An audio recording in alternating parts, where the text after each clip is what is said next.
আসসালামু আলাইকুম। আশা করি সবাই ভালো আছেন। দেখুন আমার শ্বশুর অসুস্থ তাই আমরা গ্রামে আসছি শ্বশুরকে জ্বর শুইন্না আসছি কিন্তু দেখি পিঠে একটা বড় ফোড়া হইছে কিন্তু ঢাকা নিয়া যাওয়া ছাড়া কোনো উপায় নাই। আমি দেইখা বলতাছি যে এত বড় একটা ফোড়া এত বড় হইয়া গেছে তারপরও এখন তো ফোড়া হইলেই অপারেশন করা হয়। অপারেশন ছাড়া তো হইব না, ভালো হইব না এটা। এখন তাফিয়ার বাবা বলতাছে, "আব্বা চলেন ঢাকা নিয়া যাই।"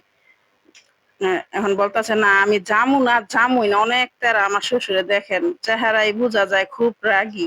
সবাই আমার শ্বশুরে ভয় পায় কিন্তু আমি আর আমার ছেলে জোর দিয়া বলতাছি না আপনার যাইতেই হইব, না গেলে এটা ভালো হইব না। বলতাছে আমার হাই প্রেশার। ঢাকায় নিয়ে গেছে পরে দেখে ডাক্তার ভর্তি করে ফেলাইছে। তাফিয়ার বাবা আবার চলে আসছে, বলতাছে আবার অপারেশন করতে হইব, চলো ঢাকা জায়গা। এখন আমরা যাওয়ার পথে শুনি যে আরো 2 দিন 3 দিন দেরি হইব, আমার শ্বশুরে থাকতে চাইতেছে না হাসপাতালে। তাই আমরা ঢাকায় আবার রিটার্ন চলে যাইতে নিয়েছিলাম, কারণ অপারেশন করলে তো আমার থাকতে হবে হসপিটালে। তাই এখন এই রাস্তায় আমরা বাসে যখন কিছুটা আগাইছি বলতাছে যে আমার দেবরে আব্বারে নিয়ে বাসায় দেখ গ্রামে আইসা পড়তাছি 2 3 দিন দেরি হইব। তা আমি আমি তখন বললাম যে এত দূর আসছি যখন একটু নদীর পাড়টা ঘুরে দেখি যে বাসের থেকে নাইমা একটু ঘোরাঘুরি কর। এখন একটু ঘোরাঘুরি করে আবার রিটার্ন বাসায় যাব।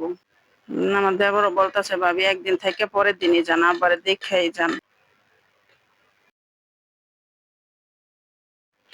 এখন তো বর্ষাকাল, নদী অনেক ভরা কিন্তু ট্রলারে উঠোনই যায় না। ট্রলারে উঠতে গেলে অনেক রিস্ক। সাঁতার জানি তারপরেও উঠতে সাহস পাইতেছি না। তারপর তাফিয়ার বাবা বলতেছে আমি কষ্ট করে যাইতে পারো, অনেক ঢেউ নদীতে। এখন আমার ছেলে বলতেছে আমি উঠুম। আমি বলি সানি তুমি যদি ওঠো তা আমি এক্ষণে গাড়ি তুইটা যাইমু গা, একটু ঘুরতেও দিব না।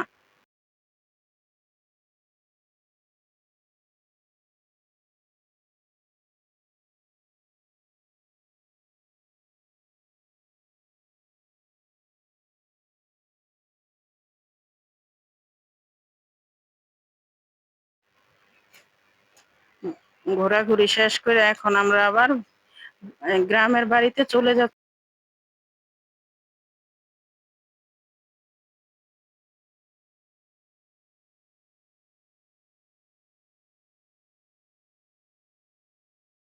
দেখুন রোডের ২ পাশে গাছ, কি সুন্দর ফুল ফুটছে। ভাবলাম একটু ফুলটা ভিডিও করে আপনাদের সাথে শেয়ার।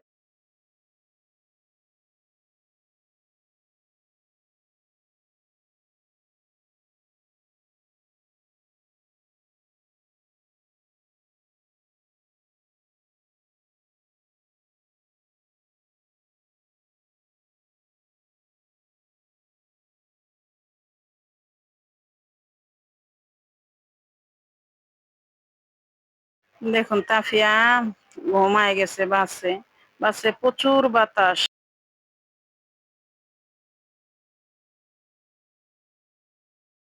বিকালবেলা একটু শাক তুলতেও গিয়েছি।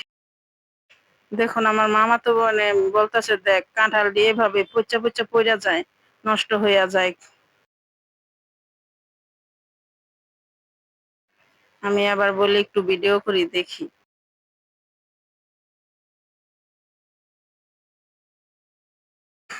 বলতেছে দেখ সুমি তরকারি খাবি কাঁঠালের? কাঁঠাল আমি কি তরকারি তো কখনো খাই নাই, আমি তো জানি না কিভাবে রান্না।